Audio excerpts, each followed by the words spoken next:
నట సామ్రాట్ అక్కినేని నాగేశ్వరరావు తనయుడు యువ సామ్రాట్గా పిలుచుకునే మన్మధుడు అక్కినేని నాగార్జున ఢిల్లీలో ప్రధానమంత్రి నరేంద్ర మోడీని కలిశారు. తన కుటుంబ సభ్యులందరినీ వెంట తీసుకెళ్లారు.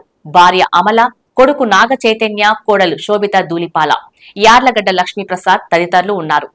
అక్కినేని నాగేశ్వరరావుపై యార్లగడ్డ రాసిన అక్కినేనిగా విరాట్ వ్యక్తిత్వ అనే పుస్తకాన్ని నరేంద్ర మోడీకి బహుమతిగా నాగార్జున అందజేశారు.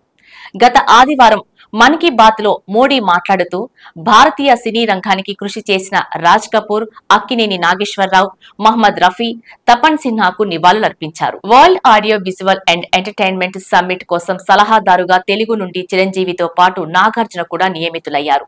ఈ ఏడాది చివరిలో ఈ కార్యక్రమాన్ని కేంద్ర ప్రభుత్వం అత్యంత ప్రతిష్టాత్మకంగా నిర్వహించబోతుంది.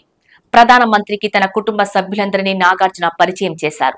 ఈ సందర్భంగా శోభిత కొండపల్లి బొమ్మను మోడీకి జ్ఞాపికగా అందజేశారు. పార్లమెంటు సెంట్రల్ హాల్లో వీరంతా ప్రధానమంత్రిని కలిశారు. ప్రధాని మోడీని కలిసిన సందర్భంగా నాగార్జున పార్లమెంటు కార్యాలయంలో ఉండే తెలుగుదేశం పార్టీ కార్యాలయానికి వెళ్లారు. ఈ సందర్భంగా అక్కడున్న పార్టీ ఎంపీలు, ఇతర నేతలతో మాట్లాడారు.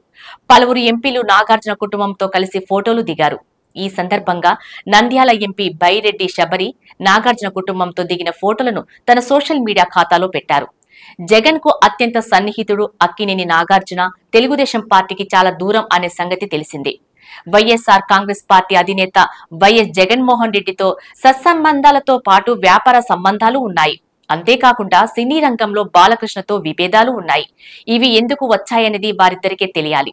అయితే మెగా ఫ్యామిలీకి, అక్కినేని ఫ్యామిలీకి మంచి రిలేషన్స్ ఉన్నాయి. ఒక్కసారిగా నాగార్జున తెలుగుదేశం పార్టీ కార్యాలయానికి వెళ్లటం, అక్కడ పార్టీ నేతలతో ఫోటోలు దిగటం ఇప్పుడు చర్చనీయాంశంగా మారింది. నాగార్జున మారిన ట్రెండ్ కు అనుకూలంగా వెళ్లారా, మన తెలుగు ఎంపీలను కలవాలని వెళ్లారా అనేది చర్చ నడుస్తుంది. అలా అయితే వైసీపీ ఎంపీలను కూడా కలవాల్సి ఉంటుంది. కానీ అటువంటివి జరగలేదని తెలుస్తుంది. వేచి చూద్దాం, ముందు ముందు నాగార్జున అడుగులు ఎటువైపు తెలుస్తుంది అంటున్నారు కొందరు రాజకీయ విశ్లేషకులు.